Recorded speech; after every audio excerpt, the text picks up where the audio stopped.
Yo everybody, what's going on? This is Keegan from Kman Reviews bringing you the second episode of Review Recall. You guys really seem to enjoy the last one. It got like 6 likes as of recording this, which is way beyond what I'm used to and expecting. Thank you so much. It seems to have gone over well, so I hope to continue this series. Before we start diving into the albums, I just want to say that if you enjoy what you see throughout this video, make sure you hit the like and the subscribe button. It would mean so much to me if you did. All the support is greatly appreciated, even just the tiniest comment. And you can also follow me on all my socials and join our Discord server down in the description below. Alright, let's get this gauntlet started. You know, maybe it's just because I don't fall into the demographic of people that thoroughly enjoy and seek out more from artists like Burna Boy, but I don't know, this really didn't do all that much for me. It's a lot less fun than his previous records, and for a year as down as 2020, I just feel like we need some fun and some happiness. This just kind of ended up bringing me down a little bit. In any other year, I probably would have enjoyed this more, but I don't know. The circumstances, the situations just didn't meld all that well. Kind of soured this for me, unfortunately. I've never been the biggest fan of blackbear. I found most of his albums to be kind of a struggle to sit through, Digital Drug Lord, and especially Cybersex. But I do think this one may just be my favorite from his to date. There were some decent hooks, solid beats, catchy melodies. I was very impressed with this. I liked it. I liked it quite a lot. It starts pretty okay. It ends fairly strong and gradually builds up throughout the middle. I enjoyed it. I don't tend to immerse myself in full electronic music like this. It's just not my thing at all. Stuff like the Kygos and any project Diplo sticks his name on. And yeah, this didn't really change me at all. It starts fine, but really becomes a chore later on with not much all that memorable about it. But I'm convinced that it's just because this type of music isn't my thing. If you enjoy it, great for you, but I probably won't be listening to this again. Spillage Village. Okay, this is a rap group formed from a couple of Dreamville acts and proteges like Earthgang and Jid.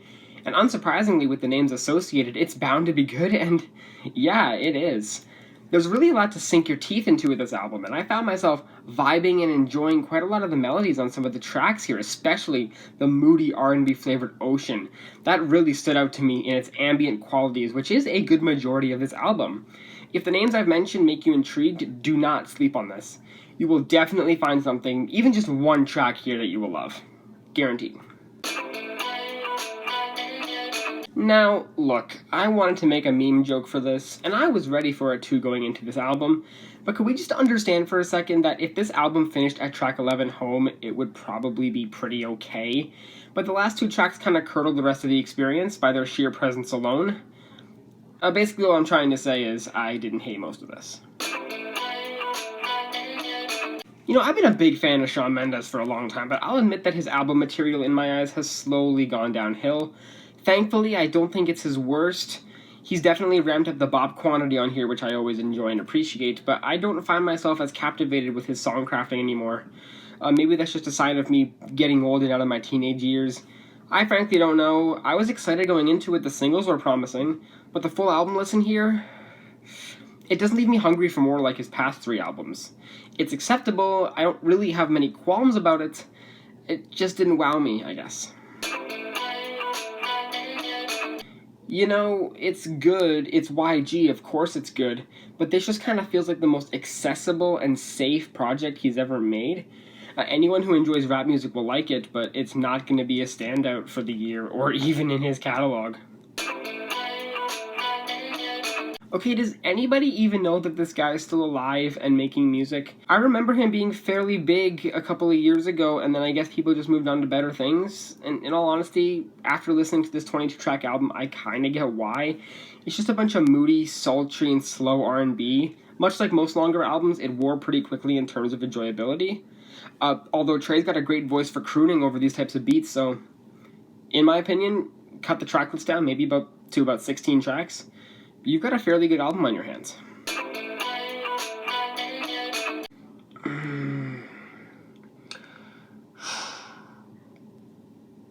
Better than Folklore? Yeah, it's kind of a slog at its bloated track list and overly long runtime, but it's mostly saved by Busta's phenomenal performances, stellar eccentricity, and a flow like no other. While I did enjoy this project for the most part, I wouldn't want to return to the full experience anytime soon. There's a lot of captivating melodies on this album that just grip me quite a bit and separate himself from his contemporaries. He sounds a lot more like his own unique artist on here, which I think is great. But as a whole, it's really just some hard-hitting emotional trap rap, and hey, that's okay by me. I've been a long-time fan of Andrea Bocelli. My parents introduced me to him when at a young age, and I've just been enamored with his voice ever since. Something about it just sings to me and catches me in a way that nothing else in music does so consistently. So yeah, I mean, of course I like this album a lot. So to be frank, I was a little bit skeptical going into this album. I heard a few people say that it's good, but really becomes boring as it progresses, and personally, I don't see that at all. Megan is an extremely talented rapper whose presence on the mic is absolutely top tier. There are some true bangers on this record, maybe a couple of flops as well. I personally didn't care for Body and its irritating hook. But aside from a couple of minor nitpicks I could describe, this is pretty damn solid. Although if I have to hear Megan say real hot girl shit over another 17-track album for every single song, I may just have to personally check myself into rehab. But still, this is good. This album gets a slightly reserved and disappointed yeehaw. Yeehaw.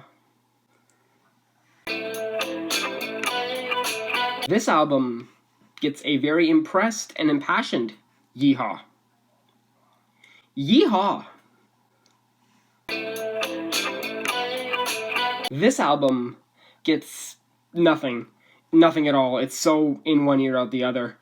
And the songs I remember for all the wrong reasons. I knew I didn't care for Russell Dickerson going into this, but coming out really only further cements that.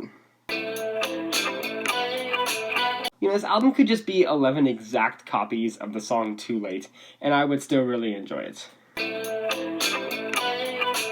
Can someone please answer me this question? Is there a single soul on this planet who actually desired and wanted a full project of this, and then was subsequently impressed and pleased by the end result? Because if there is, I will...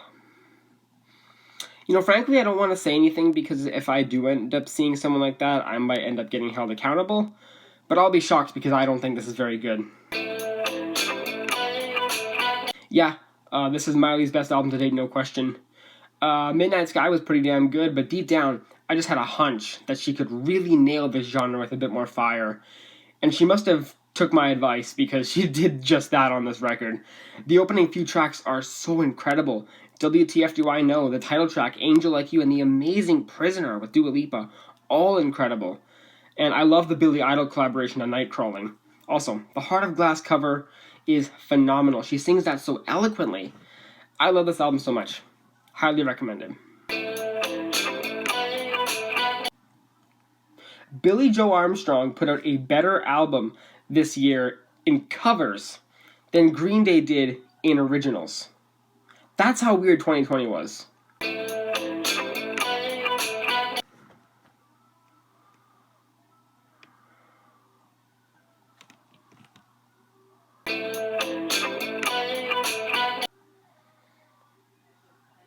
So you don't believe in average, huh? Then how did you drop one? I've been aware of the Smashing Pumpkins for quite a while now. I haven't delved into their stuff in a while, but this new album is definitely some of the poppiest the group has done to date. Some tracks even get voided of any guitars entirely, opting for more of a contemporary synth-heavy approach with decent drumming. And it's alright, and the rather full track list isn't too much of a problem. It is definitely a long record, but it doesn't feel bloated. It may not be my cup of tea to fully enjoy it, but it's a pretty harmless record. I don't think there's anything wrong with it. Well, this album is kind of right in the middle of my Bad Bunny 2020 trilogy.